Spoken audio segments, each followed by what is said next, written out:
हामिदन व मुसल्लियन अम्मा बाद। सब्र के सिलसिले में ये भी हदीस जो अबू सईद अल-खुदरी रज़ियल्लाहु अन्हु से मरवी है, वो फरमाते हैं अन्ना नास मिनल अंसारी सअलू रसूलल्लाह सल्लल्लाहु अलैहि वसल्लम फ़अअताहुम थुम्मा सअलूहु फ़अअताहुम हत्ता नफ़िद मा इंदह फ़क़ाल लहुम हीन अनफ़क़ कुल्ल शैइन बियदिह। अबू सईद खुदरी रज़ियल्लाहु अन्हु फरमाते हैं कि कुछ लोग जो अंसारी थे उन्होंने अल्लाह के रसूल सल्लल्लाहु अलैहि वसल्लम से कुछ चीज़ मांगी तो अल्लाह के नबी सल्लल्लाहु अलैहि वसल्लम ने उनको दे दिया। फिर उन्होंने मांगा, फिर अल्लाह के नबी सल्लल्लाहु अलैहि वसल्लम ने उनको दे दिया, यहाँ तक कि अल्लाह के नबी सल्लल्लाहु अलैहि वसल्लम के पास कोई चीज़ बाकी ही नहीं बची। जब ऐसी हालत हो गई तो अल्लाह के नबी सल्लल्लाहु अलैहि वसल्लम ने उनसे फरमाया मा यकुन इंदी मिन खैरिन फलन अद्दखिरहु अन्कुम। ऐ मेरे सहाबा, याद रखो कोई भी चीज़ मेरे पास अगर रहेगी तो ऐसा नहीं कि आप लोगों से छुपा करके मैं अपने लिए उसको ख़जाना बना करके रख लूँ, बिल्कुल नहीं, बल्कि मैं सारी की सारी चीज़ तुम लोगों के लिए खर्च कर देता हूँ, दे देता हूँ। उसके बाद बहुत पते की बात है, अल्लाह के नबी सल्लल्लाहु अलैहि वसल्लम ने फरमाया वमन यस्तअफिफ युइफ़्फ़हुल्लाह, जो इफ़्फ़त इख्तियार करेगा अल्लाह उसको इफ़्फ़त देगा। मतलब ये है इफ़्फ़त कई तरह की होती है। पहली चीज़, आपको ज़रूरत है पैसों की, लेकिन आप इफ़्फ़त इख्तियार करते हुए किसी के सामने हाथ नहीं फैलाते, ये आपकी इफ़्फ़त है। अगर इस चीज़ की आदत डालते हैं आपको अल्लाह तबारक व तआला मालदार कर देगा। इसी तरह शहवानी बातें या औरतों के ताल्लुक़ से जो बुरे आमाल हैं उससे अपने आप को दूर रखते हैं तो अल्लाह तबारक व तआला आपको गनी कर देगा, बेनियाज कर देगा। जिस चीज़ में भी आप अपने आप को बचाते हो अल्लाह तबारक व तआला आपकी मेहनत की कदर करके, आपकी तगोदो को देख करके अल्लाह रब्बुल इज़्ज़त वल जलाल इसमें आपको कामयाब कर देगा। इस टुकड़े से ये बात भी मालूम हुई कि अगर फितरी आपके अंदर इफ़्फ़त है तो उस पर वो अजर नहीं जो मेहनत करके आप इफ़्फ़त तलब करते हैं। इफ़्फ़त अपने आप को बेनियाज करने की, अपने आप को गुनाह से दूर रखने की जो कोशिश करते हैं वो असल अजर व सवाब का मुस्तहिक है।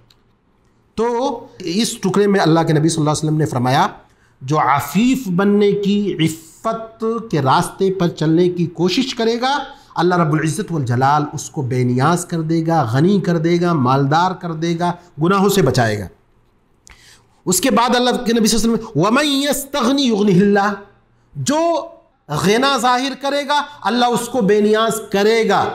यानी बंदे के पास कुछ भी नहीं, जेब में एक पैसा नहीं, लेकिन सामने वाला जब कोई बात करता है तो कहता है हाँ माशाअल्लाह अल्हम्दुलिल्लाह, बहुत सारी हाजतें, सारी ज़रूरतें पूरी हो रही है, अल्लाह का शुक्र है, किसी चीज़ की कमी नहीं है। ये बात है एक मोमिन की और एक सब्र करने वाले की। तो जब ऐसी बात करेगा बंदा तो अल्लाह तबारक व तआला उसको बेनियाज करेगा, उसको मालदार करेगा। उसके बाद अल्लाह के नबी सल्लल्लाहु अलैहि वसल्लम ने फरमाया वमन यतसब्बर युसब्बिरुहुल्लाह, इसी तरह जो शख्स सब्र की आदत डालेगा अल्लाह तबारक व तआला उसको सब्र दे देगा।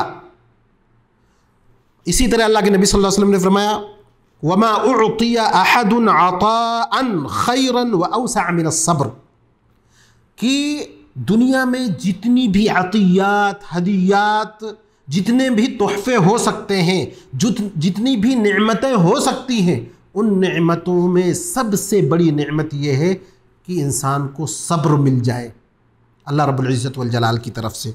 तो ये सबसे बड़ी नेमत है उसके लिए। ये बुखारी और मुस्लिम की रिवायत है। तो इससे ये चीज़ मालूम हुई, पहली चीज़ ये कि अपने आप पर मशक्क़त करते हुए इन सिफ़ात को हासिल करना है। यानी फ़ितरी सिफ़ात नहीं है, फ़ितरी तौर पर बंदे के अंदर ये सारी चीज़ें नहीं रखी गई हैं। पहली चीज़ ये मालूम हुई। और दूसरी चीज़ ये मालूम हुई कि जो बंदा ज़रूरत के बावजूद भी लोगों के सामने हाथ नहीं फैलाता, अल्लाह के नज़दीक उसका दर्जा बहुत बुलंद है, अल्लाह रब्बुल इज़्ज़त वल जलाल उसको महबूब रखता है। और इसी तरह ये बात भी मालूम हुई कि सब्र करने के लिए इंसान को जो मशक्क़त होती है और उन मशक्क़तों को झेल करके वो एक साबिर जब बनता है, वो बंदा ایسا بندہ ہے کہ جس پر اللہ تبارک و تعالیٰ کی بہت بڑی نعمت ہے کہ صبر جیسی عظیم چیز کا مالک وہ بن جاتا ہے، تو یہ اللہ تبارک و تعالیٰ کی بہت بڑی نعمت اس کے اوپر ہوتی ہے، اس کا رحم و کرم ہوتا ہے۔ اللہ تبارک و تعالیٰ سے دعا ہے کہ اللہ تبارک و تعالیٰ ہم کو عفت مآب، بے نیاز، صبر کرنے والا بنا دے۔ اللہ تبارک و تعالیٰ ہم کو نیک عمل کی توفیق عطا فرمائے۔ وآخر دعوانا الحمدللہ رب العالمین۔